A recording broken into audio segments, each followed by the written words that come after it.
Buenas noches. El peso de volver a llevar la prolongación de la avenida Tenor-Fleta en su programa electoral. Así lo manifestó ayer Carlos Pérez Ganadón en la reunión de la Junta de Distrito de San José, a la que acudió para dar cuenta de las razones por las que esta histórica petición vecinal continúa paralizada. Analizaremos con nuestros invitados esta información y hablaremos de las declaraciones que ayer el consejero de Sanidad, Ricardo Oliván, hizo en Huesca, donde propuso medidas para evitar que el sistema sanitario se use, según sus propias palabras, como la carta de un restaurante.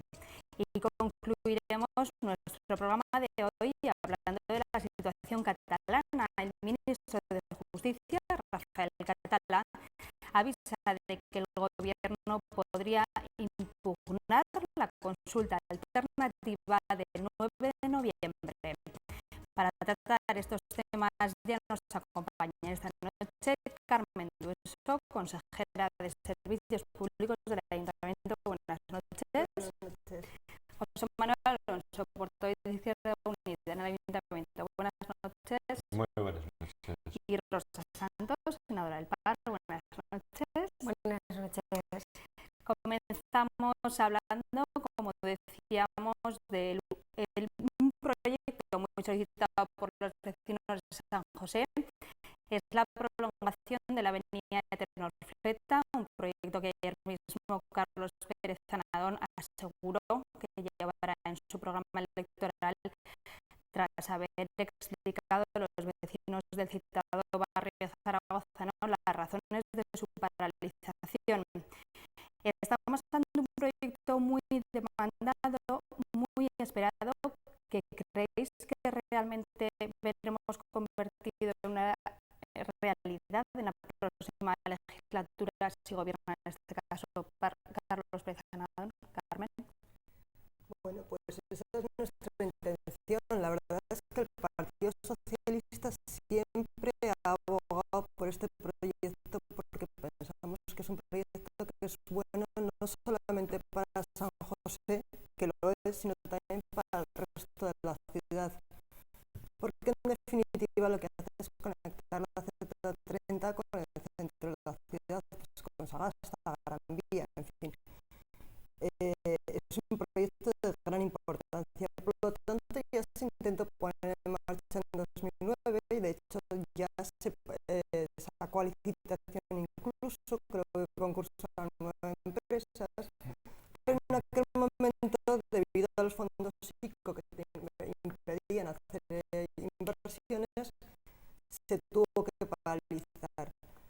Después, en 2014, se puso también una partida de 4 millones de euros con la intención de volver a iniciar este proyecto que, junto con otros elementos externos que tenían que aportar también su parte, se podía haber llevado a cabo, pero hay una sentencia que deshace una junta de compensación y otra vez nos volvemos a encontrar con que factores externos nos paralizan ese proyecto. Pero seguimos pensando lo mismo. La voluntad política del Partido Socialista siempre ha sido llevar adelante este proyecto. Seguimos pensando que es un buen proyecto y por esa razón Carlos Pérez ayer dijo en San José que volvería a incluirlo en el programa electoral con la intención de llevarlo adelante, porque en definitiva es un proyecto que nos parece positivo y necesario para la ciudad. José Manuel. Yo estuve en San José en una reunión en la que de alguna manera la voz cantante, la voz autorizada la llevaron las entidades vecinales que expusieron sus dudas y sus planteamientos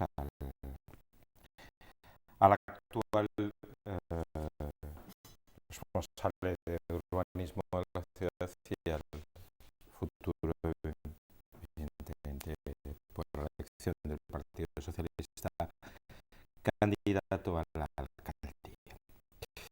Yo creo que hay algunos elementos interesantes a sacar lecciones de esta situación, que es necesario hacer la prolongación de Tronfleta, es obvio. No puede ser que una avenida capital tan importante en esta ciudad y que pone en comunicación buena parte de la ciudad entre sí acabe en un culo de saco. Eso es algo que esté o no esté en los programas electorales, el ayuntamiento está obligado a hacer.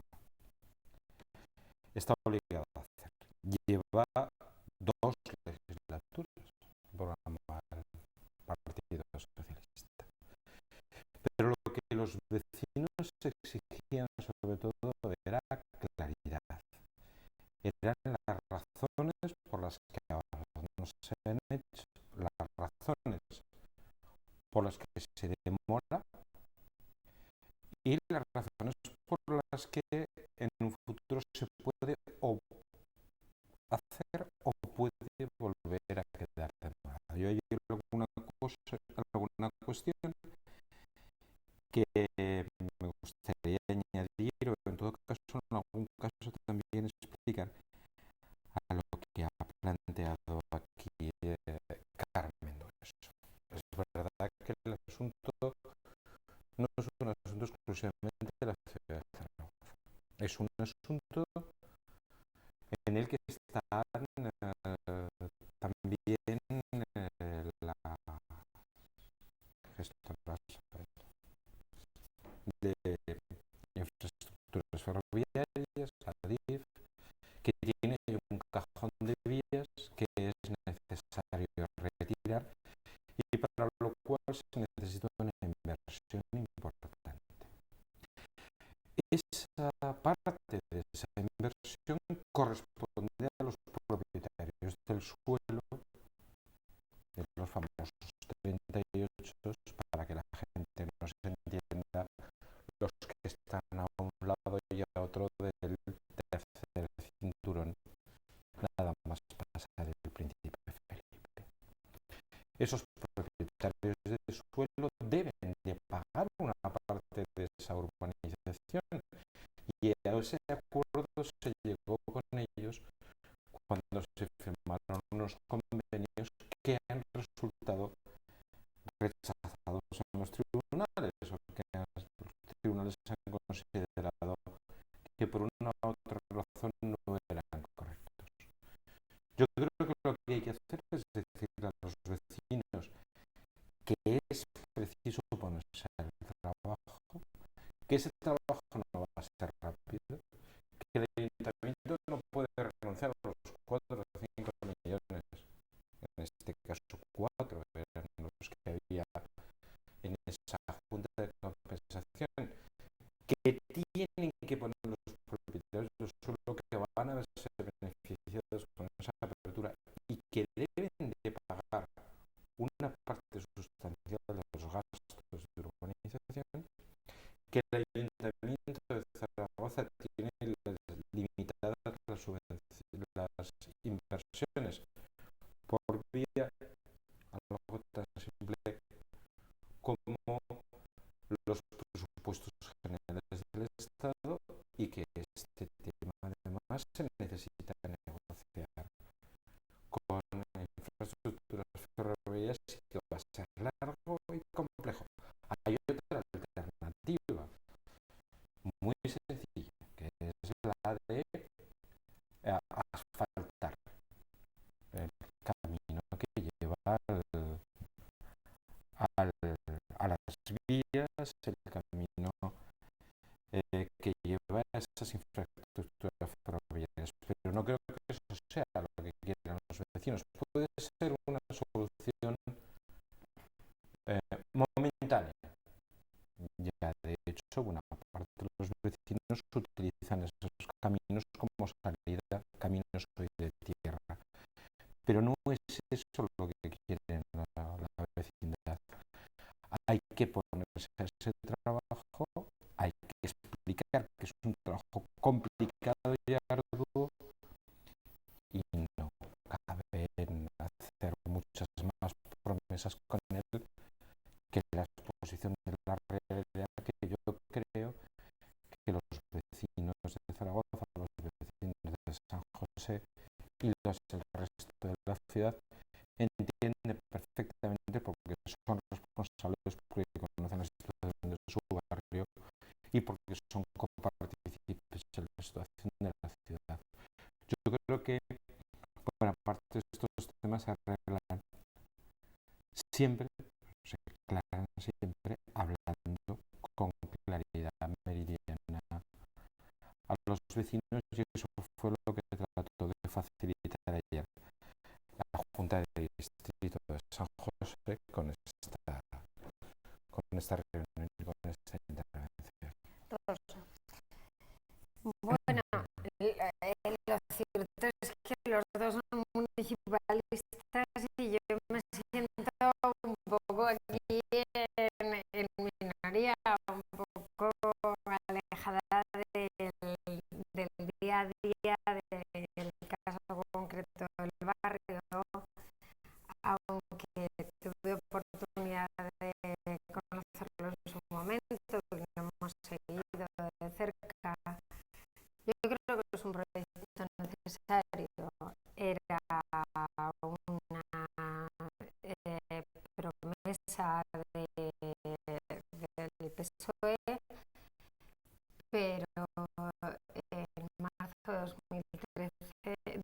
2011, lo decía Carmen antes, ya se licitó el proyecto, ya salió a licitación el proyecto en marzo de 2011, la legislatura anterior, cuando todavía nosotros estábamos en el ayuntamiento. Yo creo que eso expresa claramente la voluntad política que tenía nuestro partido en aquel momento a este respecto. Nosotros creemos que ese proyecto es necesario, da salida, lo decía Carmen, conecta la Z30 con el centro de la ciudad y es lo que quieren los vecinos. Es verdad que ha habido muchas dificultades, todas las administraciones están pasando por verdaderas dificultades, como verdaderas dificultades están teniendo las familias, porque bueno, pues se han limitado los ingresos,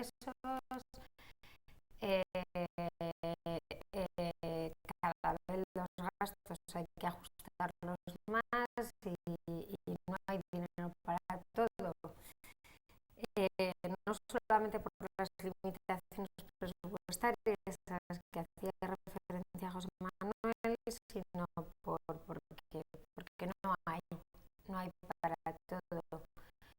Pero lo cierto es que en esta legislatura ha habido al menos la intención de priorizar algunos proyectos. Se habló de la urbanización de Don Jaime, se ha hablado del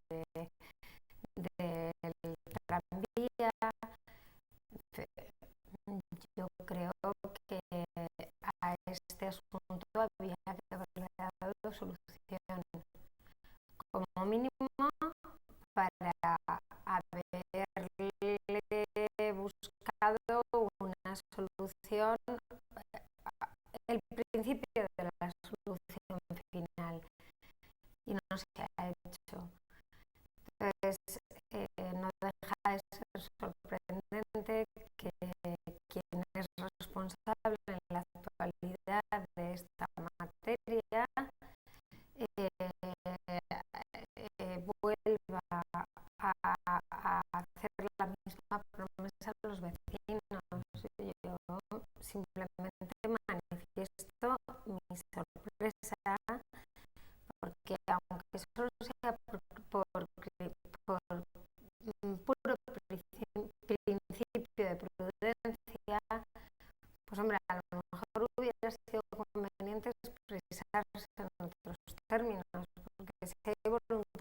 política. Yo creo que este es un asunto de voluntad política. Se podría, es verdad que ha habido un conflicto judicial, es verdad que interviene, como muy bien lo explicaba José Manuel,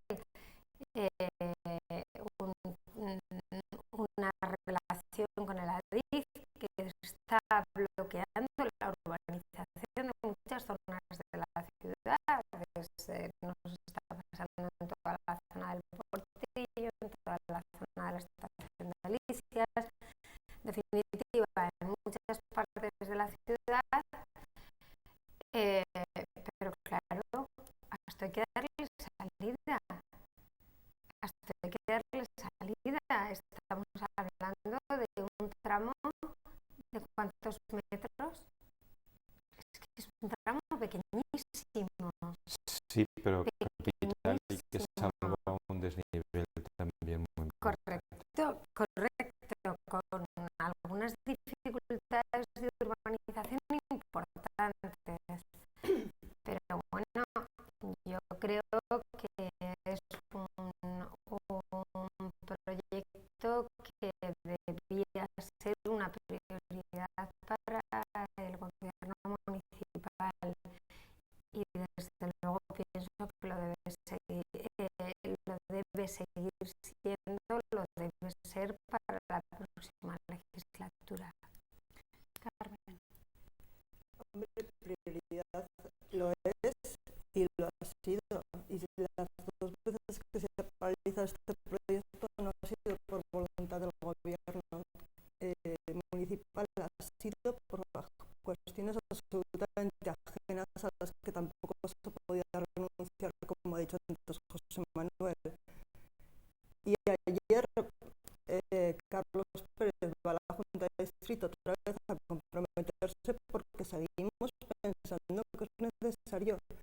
Yo creo que si todos pensamos, como parece ser que pensamos que es necesario, lejos de poner palos en la rueda, lo que tenemos que seguir haciendo es apoyar ese proyecto y defenderlo, porque me parece que es algo que va a favorecer a la ciudad y que, bueno, pues hasta ahora no se ha podido por factores, insisto, ajenos a nuestra voluntad política, que yo creo que está clara, expresada y reiterada, como no podría ser de otra manera, pero a partir de aquí habrá que seguir peleando para conseguir la financiación completa, la parte municipal que ya estaba incorporada y que se destinaba pues en este momento asfaltado, que también es una necesidad de la ciudad, pero no era ese el objetivo inicial, porque no se ha podido utilizar para el resto, pero bueno,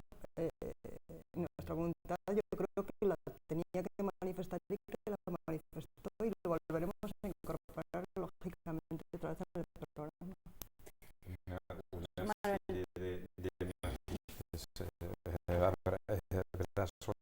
Vosotros hablabais, tú hablabas de que vosotros estabais detrás de este proyecto cuando estabais en el Ayuntamiento de Zaragoza. Efectivamente es así. Izquierda Unida gestiona el distrito. Somos una parte interesada, importante interesada de que este problema se solucione, ¿no? Yo creo que esto ya no es una promesa, esto es una obligación. Gobierne quien gobierne Zaragoza, de buscar una solución a esto. Es una de las principales cicatrices, yo creo que no cicatrices, heridas que quedan en el interior de la ciudad, probablemente de las más importantes junto con alguna otra. Por lo tanto, esto ya no es una promesa electoral, es una obligación que hay que cumplir. Segunda cuestión, yo creo que el tema ahora mismo empieza por reconstituir el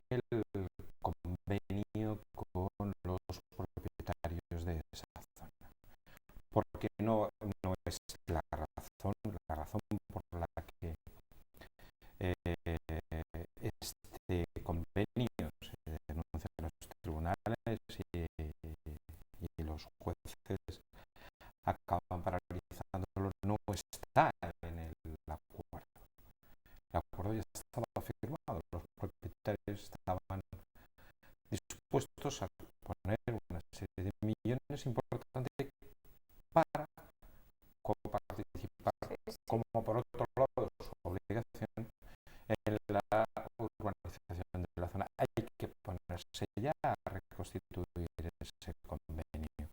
Ese es el principal elemento. Y tercera cuestión. A ver, los presupuestos generales del Estado marcan un techo de gasto. En el caso del Ayuntamiento de Zaragoza, 1,06 puntos más de incremento en el presupuesto. 1,06, aproximadamente unos 6 millones de euros. Con eso no hay ni para hacer frente a las exigencias reales del incremento de las demandas de políticas sociales. Con lo cual tenemos y seguimos teniendo esos problemas. Seguimos teniendo esos problemas porque además de esos 4 millones, además le puede costar al Ayuntamiento de Zaragoza no solo otro tanto, sino quizá 2 veces otro tanto acabar esta urbanización. Con todo eso y con esos problemas necesarios a solucionar, hay que ponerse a trabajar desde ya, y yo creo que el primer elemento es la reconstitución de ese convenio urbanístico. O sea, sí, termino yo solamente dos reflexiones al hilo de 2 cuestiones que decían primero Carmen y luego José Manuel. Una, los palos en la rueda, nosotros ni los pusimos entonces ni los pondremos ahora. Yo ya lo he dicho, para nosotros es que es un proyecto necesario, que tiene que ser realidad cuanto antes. Entonces, los palos en la rueda, para quien los haya puesto, los esté poniendo. Desafortunadamente no estamos en el gobierno municipal y por lo tanto no es nuestro caso. Espero que la próxima legislatura alguno de mis compañeros esté y por lo tanto podamos contribuir a hacer realidad este asunto que es prioritario para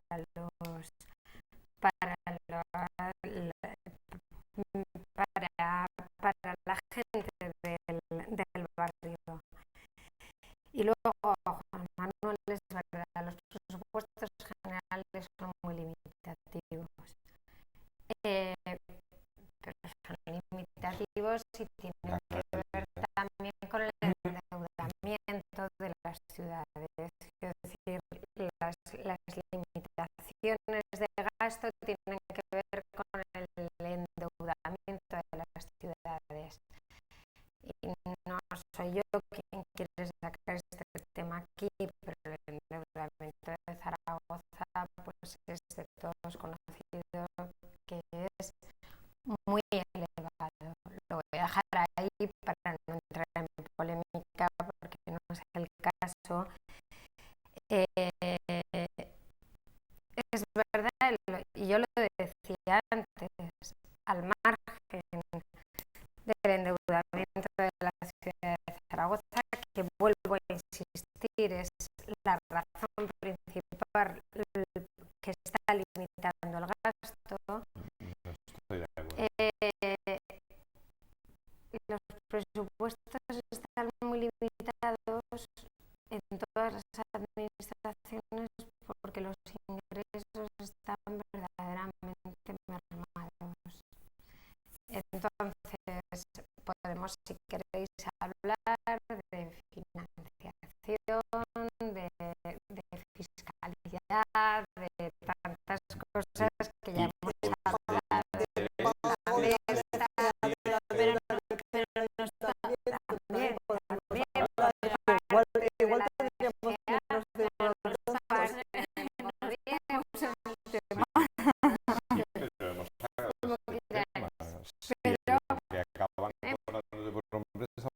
cinco puntos más de lo que los bancos consiguen el dinero, pues es complicado, y si acaban impidiéndotelo, pues también es complicado, porque pagar una obra de esas características nadie la paga de su ¿Y el bolsillo. tranvía? El tranvía, ¿Y la urbanización? el tranvía es una, No, ya lo sé, el tranvía es ya una lo inversión sé, privada. ya lo sé, Carmen, que no se pueden buscar, lo sé de sobra, y no se pueden buscar vías de colaboración público-privada. Primero hay que Claro, reeditar los por convenios, eso, como estaba diciendo por José eso hay que Manuel, pagar el y hay que convenio, volver los a propietarios claro, tienen que y pagar. hay que volver a empezar a trabajar este tema desde cero Pero eso no es cooperación, y eso es obligación. lo sé de sobra. José Bueno, Manuel. vamos a dejar aquí este tema municipal. Vamos a cambiar de tema, vamos a hablar ahora de sanidad. El consejero Ricardo Oliván propone que se lleven a cabo medidas para evitar que el sistema sanitario se use como la carta de un restaurante, que ha dicho. A su juicio hay que ser capaces de actuar sobre la demanda para discernir cuando esta sea una necesidad.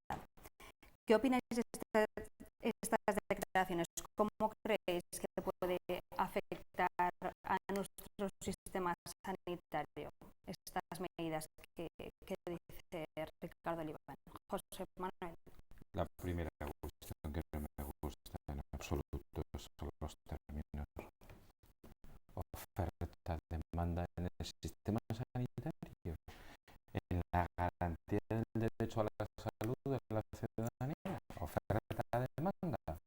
Hablamos de oferta-demanda como si fuese un negocio. Pues yo creo que los términos no son, desde luego las declaraciones no me parecen las más afortunadas, ni siquiera me parecen las más afortunadas en la terminología en la que se mueve el consejero. Yo estaba en Huesca ayer, la gente que estaba manifestándose delante del Palacio de Congresos para exigir un cambio en las políticas sanitarias, 500 millones menos en los presupuestos generales del Estado. Ya sé que las competencias son autonómicas, pero determinadas cuestiones el propio Partido Popular está exigiendo una modificación presupuestaria para que, por ejemplo, estamos con los temas estos días, los hospitales de referencia en temas infecciosos vuelvan a ser financiados desde el Estado y no desde la comunidad autónoma, puesto que son públicos, ¿no? Bueno, pues 500 millones menos. 500 millones menos y un deterioro de la sanidad y un proceso de privatización de la cual el hospital en el que inicia es el ejemplo más claro. Y hablamos de oferta y de demanda. Y hablamos de limitar la demanda. ¿Cómo limitamos la demanda? Haciendo que la gente se ponga enferma menos veces, haciendo que a pesar de que esté enferma no acuda al médico, haciendo que los tratamientos paliativos no se den, haciendo que la medicina preventiva, que prácticamente ha desaparecido de las prácticas, desaparezca. Eso es limitar la oferta. La verdad es que cuando yo oigo hablar de sanidad en esos términos se me pone la carne de gallina. Rosa.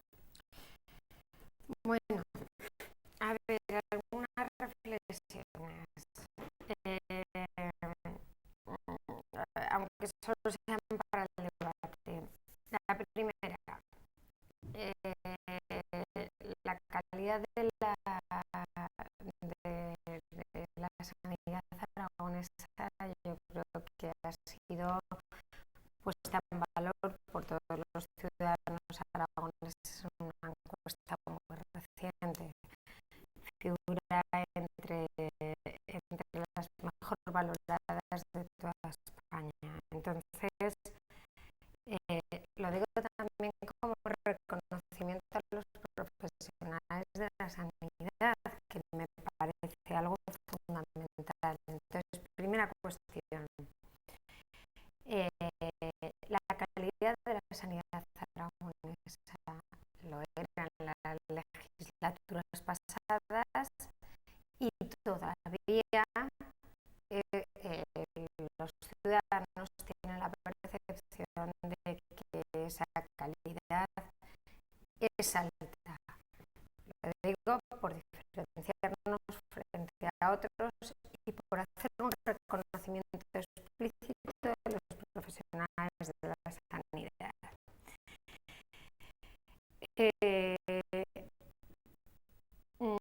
Yo no voy a entrar en las declaraciones del consejero.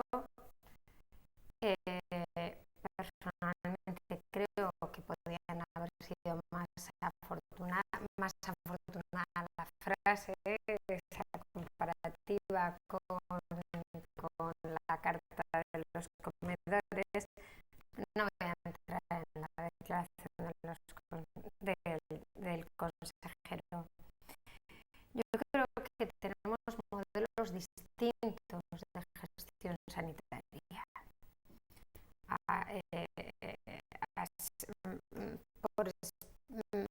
Por poner sobre la mesa cuestiones que son claras.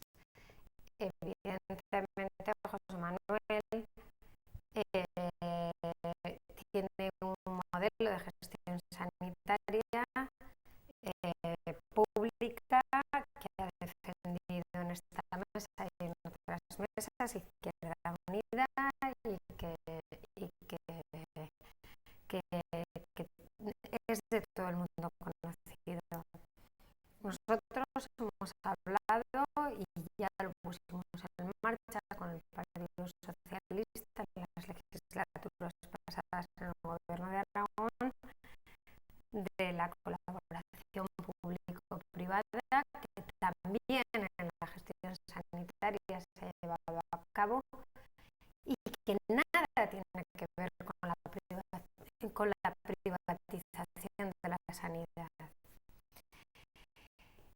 No se está haciendo en Aragón.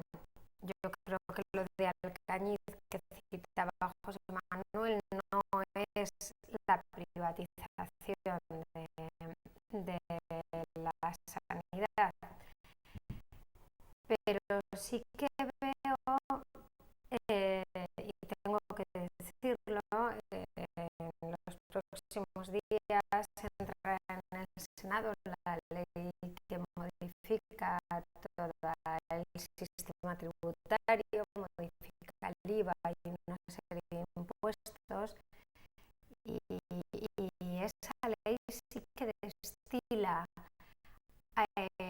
alguna cuestión que es ideológica y efectivamente opta porque las prestaciones de servicios públicos se hagan no internalizando servicios o externalizándolos por completo, en definitiva privatizándolos, pero limita cada vez más por el tratamiento que hace del IVA y de otros impuestos la colaboración público-privada. Entonces yo, por seguir diferenciándonos unos de otros, igual que Izquierda Unida tiene ese modelo claro de sanidad pública, yo creo que la gestión o sea, que la titularidad de la sanidad tiene que ser pública,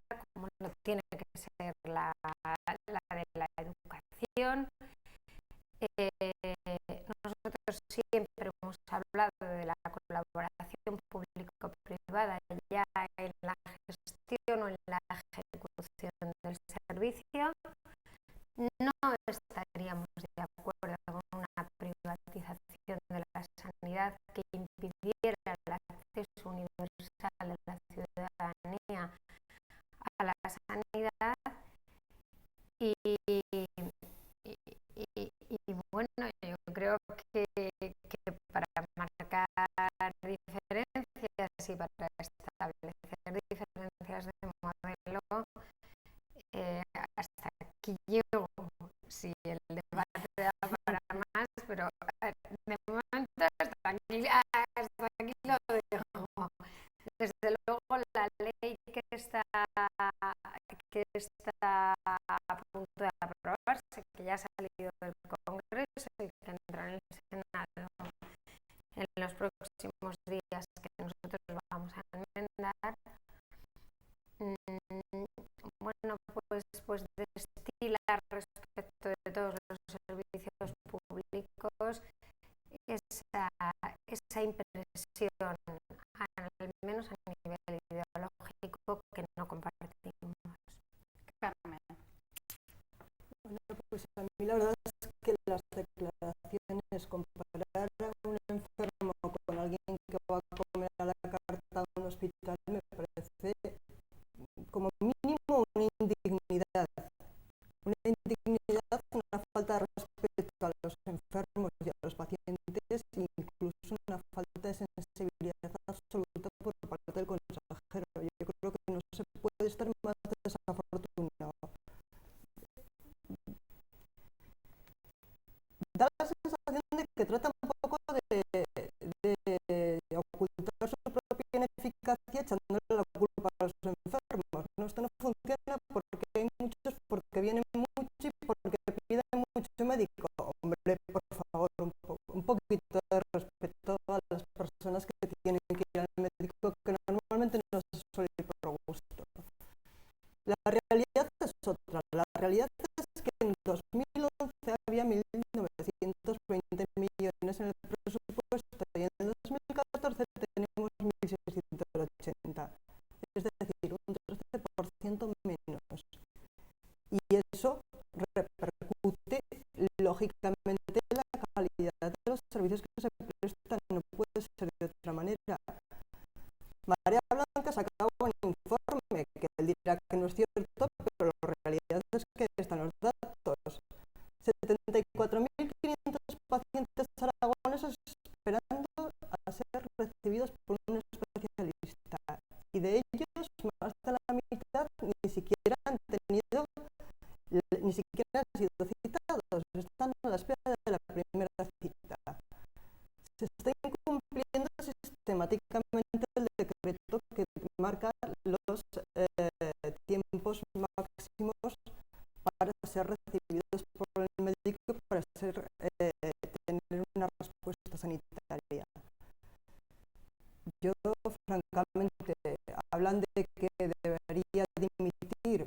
Yo creo que debería ser cesado por la presidenta, porque es corresponsable de lo que está pasando. Ella lo puso y ella es la responsable de ese desaguisado, y creo que debe tomar cartas en el asunto. Esto no se puede consentir. Lo que se está haciendo es un truco bastante burdo y lamentable.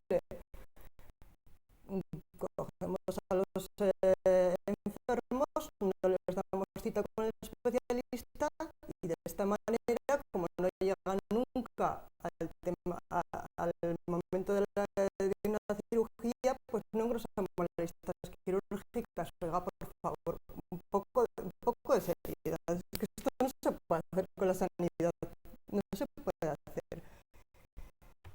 Yo creo que hemos retrocedido, a pesar de que es verdad que tenemos una buena sanidad, porque teníamos muy buena sanidad, y que los trabajadores de la sanidad, desde luego, yo los reconozco que son muy buenos, y por eso mantenemos un cierto nivel, pero hemos retrocedido años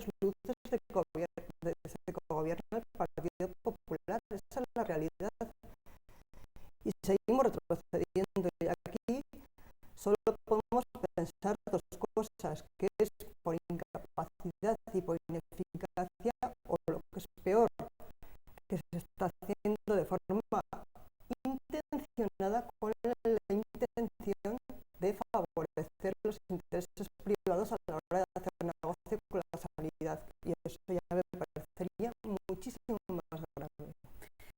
Bueno, vamos a dejar aquí, José Manuel, el tema de la sanidad para pasar al tercer tema, porque nos estamos quedando ya sin tiempo. Vamos a hablar de cómo está la situación en Cataluña. El ministro de Justicia avisa de que el gobierno podría impugnar la consulta alternativa del 9N. Por otro lado, Mas y Junqueras han acordado aparcar sus diferencias hasta ese 9 de noviembre. Hacedme, por favor, una pequeña valoración, rápida valoración de cómo veis estos acontecimientos en Cataluña. José Manuel. Con profunda preocupación, sobre todo la actuación del gobierno Mas y su forma de desviar sus responsabilidades sobre la situación económica, sobre la regeneración democrática y sobre las políticas sociales en Cataluña. Bueno, vamos a ver qué pasa en estos días y hasta ese día 9. Nuestra posición en Cataluña es sobradamente conocida, ¿no? Nosotros estamos a favor del derecho a decidir, posiblemente elaborado de otra manera, pero ahí está, y en contra de la independencia de Cataluña. Lo hemos planteado así en numerosas ocasiones con esas dos respuestas alternativas. Sí a la primera, no a la segunda cuestión. Pero este debate yo creo que se está convirtiendo en un debate excesivamente viciado, enormemente viciado, desde el principio, en el que hay demasiadas cosas que no permiten el debate tranquilo, sensato y sereno. Vamos a ver, esperemos, quizás sea imposible antes de esas fechas, en noviembre, que haya ese debate y esa tranquilidad, ese planteamiento de las cosas con mayor serenidad, como se ha hecho en otros lugares, y que tanto el gobierno central abandone sus posiciones ultramontanas como también lo haga el señor Mas, y pueda llevarse a un debate sereno y tranquilo en este, que evite situaciones de conflicto y de confrontación como las que parecen abocar ambos gobiernos a Cataluña en los primeros días de noviembre. Rosa y Carmen. Pues Carmen, como Bueno, pues yo lo que creo es que estamos a las puertas de una crisis de Estado, y una crisis de Estado requiere liderazgo político, que es el que en este momento no estamos viendo por parte del gobierno. Nosotros desde el PSOE lo que decimos es, entre la ruptura que plantea el gobierno y que plantean los independentistas y el inmovilismo, hay un punto intermedio que es el de la concordia y el de la convivencia, y que pasa por una reforma constitucional. Una reforma constitucional que plantea un modelo federal que planteamos desde el Partido Socialista, que cuida todas las sensibilidades, que todo el mundo se encuentre cómodo. Y bueno, aprovechando ya que reformamos la Constitución, yo creo que hay que blindar el estado de bienestar, garantizar la educación, garantizar la educación igualitaria, la sanidad para todos universal y también los servicios sociales básicos, por poner algunos ejemplos. Bueno, yo creo que el independentismo lo que propone en general es romper y a partir de ahí pactar un poco la ruptura, ¿no? Ver a ver cómo reconstruimos y cómo hacemos la ruptura. Nosotros lo que decimos es otra cosa, decimos la reforma constitucional y después votemos todos ese acuerdo. Es decir, vamos a buscar el acuerdo para poder convivir todos, y el derecho a decidir no puede ser solo de una parte territorial, tiene que ser de todos, porque si hay una ruptura nos va a perjudicar a todos y por lo tanto entendemos que tienen que ser todos los que opinen sobre esa situación y todos los que tenemos derecho a decidir sobre esa situación. En definitiva, nuestra postura es de diálogo y de buscar un consenso que al final nos tendría que favorecer a todos. Rosa. Empezaría por Cataluña, pero voy a recoger una de las frases de Carmen. Una reforma constitucional que recoja todas las sensibilidades. Ya tiemblo. Cuando hay que recoger todas las sensibilidades de España, Aragón tiene que temblar. Si recogemos las sensibilidades de Cataluña, ya estamos todos temblando. Porque Cataluña tendrá más que Aragón, igual que el País Vasco, igual que Navarra.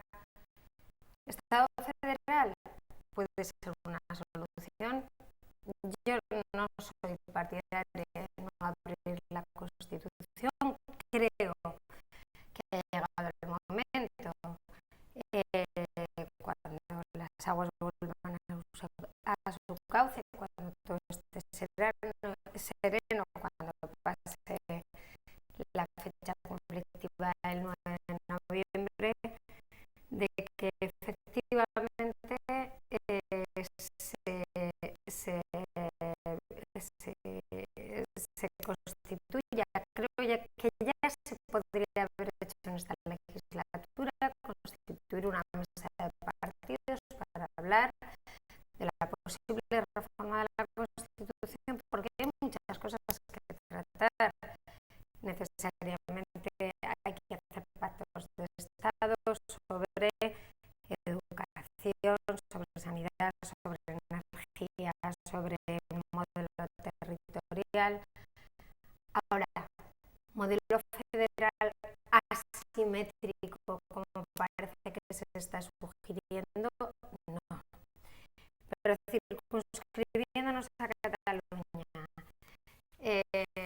a mí me preocupa, decía José Manuel al empezar su intervención, preocupante, muy preocupante lo que está pasando en Cataluña.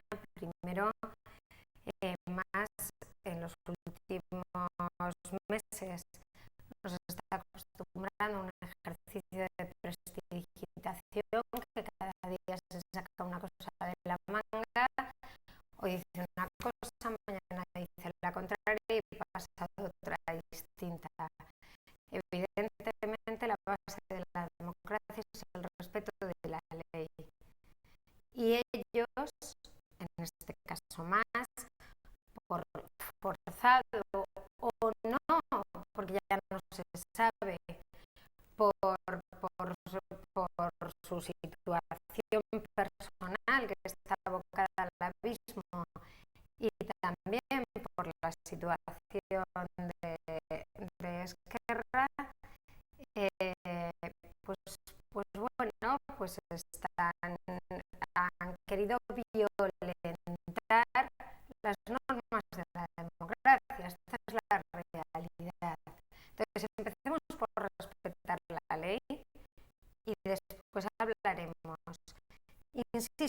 yo hubiera sido partidaria ya de constituir una mesa de partidos que empezara a hablar de cuestiones que todos consideramos necesarias, que está pidiendo la sociedad, y que a lo mejor aquello hubiera contribuido a abrir canales de diálogo que no se han producido en esta legislatura.